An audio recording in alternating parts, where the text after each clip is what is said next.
Alright girls, let's try this again. Basically we had a fire drill or a fire alarm or something, and so I had to evacuate. Anyway, back on track, we had kind of left off introducing the Stono Rebellion, and I just want you to know a few things about this. The Stono Rebellion will occur in South Carolina in 1739, all kind of beginning because the governor of Florida, which is currently Spanish-owned, says that he will free any slaves if they can make it to Florida. And really, he's just offering freedom to slaves in Florida as well. So the slaves in the southern region are going to see this as an opportunity to gain their freedom. So a group of about 20 slaves are going to meet at the Stono River, which is where it gets its name. Stono River is in the south kind of region of Charleston, South Carolina. And they were not really taking the pacifist route. They came armed with guns, other weapons, and their plan was to march to Florida and gather other slaves kind of along the way.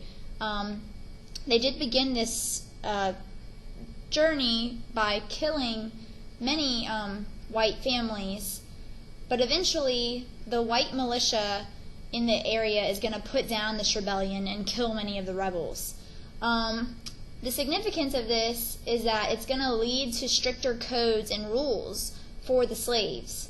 They're no longer really going to be allowed to meet in groups. They're not going to be allowed to speak other languages besides English. They're going to be taught English because the landowners want to know what they are saying. So it really just kind of worries the landowners that they could potentially conspire against them again.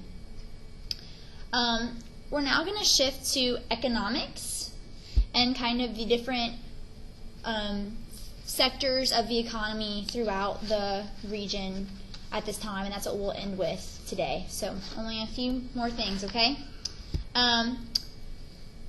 First, let's discuss the southern gentry, okay, so the South. There's a social hierarchy at this point developing in the Chesapeake and the Carolinas. You had wealthy planters and merchants at the top of the social hierarchy. Okay, so you had wealthy planters and merchants. Then you had the yeomen, and the yeomen were small landowners. Under them were the white tenant farmers, farmers who were going to be trying to live, to work, and to pay to work and live on the land owned by certain landlords. So we have wealthy planters, yeomen, white tenant farmers, and then of course at the very bottom at this time are the African slaves. When I did say the Carolinas, please just note I'm more so referring to this hierarchy existing in South Carolina. North Carolina is still kind of consisting of an overflow of Virginians. At this time, within the social hierarchy, poor farmers are encouraged to invest in both land and slaves because that would help them improve their social standing, at least as viewed at the time. So by 1770, almost 60% of English families in the Chesapeake region were invested in the slave labor system, owning at least one enslaved African. So this is a large percentage of the population. Wealthy Chesapeake men tried to set themselves apart from less wealthy yeomen. They tried to build larger homes, kind of like the one you see in the picture, made of bricks, where we see a lot of brick homes being built. They also would, send their kids to London for a higher education. They would just kind of consider themselves a higher status. Whereas the wealthy women would also kind of try to set themselves apart. They really tried to, be sophisticated at all things, be classic at all things. They would hold afternoon teas and learn etiquette from a tutor.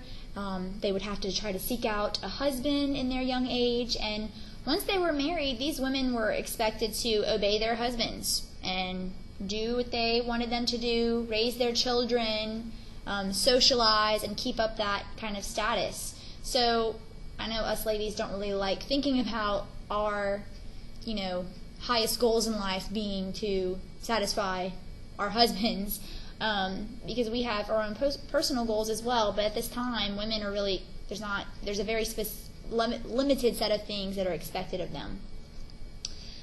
Okay, next economy, the Northern Maritime economy, and maritime kind of reflecting the port cities and the transportation of goods from the Atlantic in the north via water, via boat, I should say, on the water. So the northern British American colonies are also involved in that South Atlantic system we were talking about kind of at the beginning of this chapter on Tuesday. Sugar was so profitable in the West Indies that those islands did not really produce much else. So they had to import a lot of their goods, such as lumber, meats, bread, fish, and these are all going to be imported from the northern British colonies. So the northern British colonies are really succeeding in the production of those goods, lumber, meats, bread, fish, and this kind of sets them on their level of success in the north and in the New England area. Urban development is really going to start taking place in that New England area. The involvement in the South Atlantic system led to wealth for many merchants, and so they were able to develop kind of an urban lifestyle. So we see the development of urban industries, and we also see the development of many jobs for northern residents. So this is going to be the start of us hearing about, and it's going to be a continuing pattern throughout American history, that people flee the South to the North for jobs. There were new production methods that were being developed at this time that made manufacturing much more efficient. It helped the colonists be able to create more products at a time for more merchants so they could sell more. So there's going to be a greater amount of money flowing in. When manufacturing becomes easier, it's easier for them to make money, and then you can have more jobs, etc. So some factories that are developed at this time are sugar refineries, rum distilleries, and sawmills. And these factories will produce also more jobs for people. Port cities, because of this, experience significant population growth at this time because of those new jobs, and that includes the New York area. The shipbuilding industry also opened up more jobs for craft workers, rope workers, metal workers, sail makers, and goods like wheat, corn, and flour that aren't necessarily being made specifically in port cities, they're kind of made inland. They have to be transported from inland to the ports if those goods were ever expected to sell. Because in order to sell and transport the goods, you had to go by boat. So they're going to have businesses along that travel route from like inland cities to the port cities.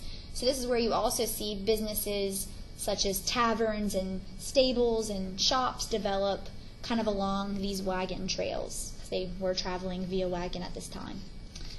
Alright, we're going to stop here for today. Tomorrow we will finish chapter 3 so that you are prepared for your chapter 2 and chapter 3 quiz that is this Friday. I hope you all have a good evening, and I will see you tomorrow.